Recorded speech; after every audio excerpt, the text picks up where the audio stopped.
యంత్రం పెట్టాము, దానికి చేయవలసిన ఉపచారములన్నీ చేశాము, అయిపోయింది, ఓవర్. ఇప్పుడు చూడండి, స్వామిని తీసుకొని వచ్చి కూర్చోబెట్టాం.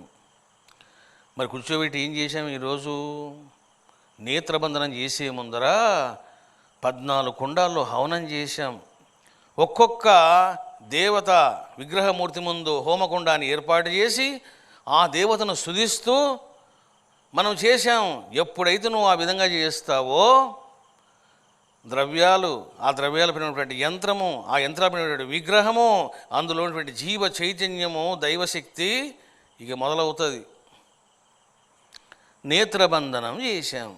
చూసారా, ఎందుకు నేత్రబంధనం చేయాలండి అని అంటే, నువ్వు ఇప్పుడు అనేక సంస్కారములు చేసావు, అవన్నీ కూడా ఉండాలా, అక్కడ స్టోర్ అయి ఉండాలా, లీక్ కాకూడదు. ఎందుకు నేత్రబంధనం చేస్తారు అంటే, చూడండి, మనం ఊరికే చూడడం వల్లనే మన శక్తి అంతా పోతూ ఉంటుంది.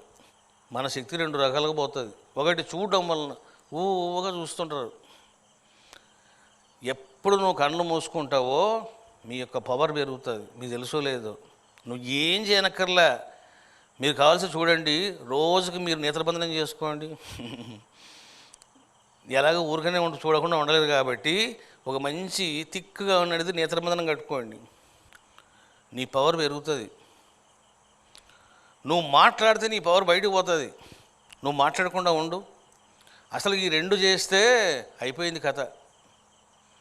చూడొద్దు, మాట్లాడొద్దు. ఈ 2 చేసినావనుకో, అసలు నువ్వు 1 వీక్లో నీ పవర్ మారిపోతుంది, నీ స్థితి మారిపోతుంది. ఏమి లేక ఎందుకులే నాకు ఇవన్నీ కూడా అనేటువంటి స్థితి నీకు కలుగుతుంది. అందుకే నేత్రబంధనం ఎందుకు చేస్తారు అంటే, చేసేటువంటి సంస్కారాలు సిస్టమ్ అంతా కూడా నిక్షిప్తం కావాలి.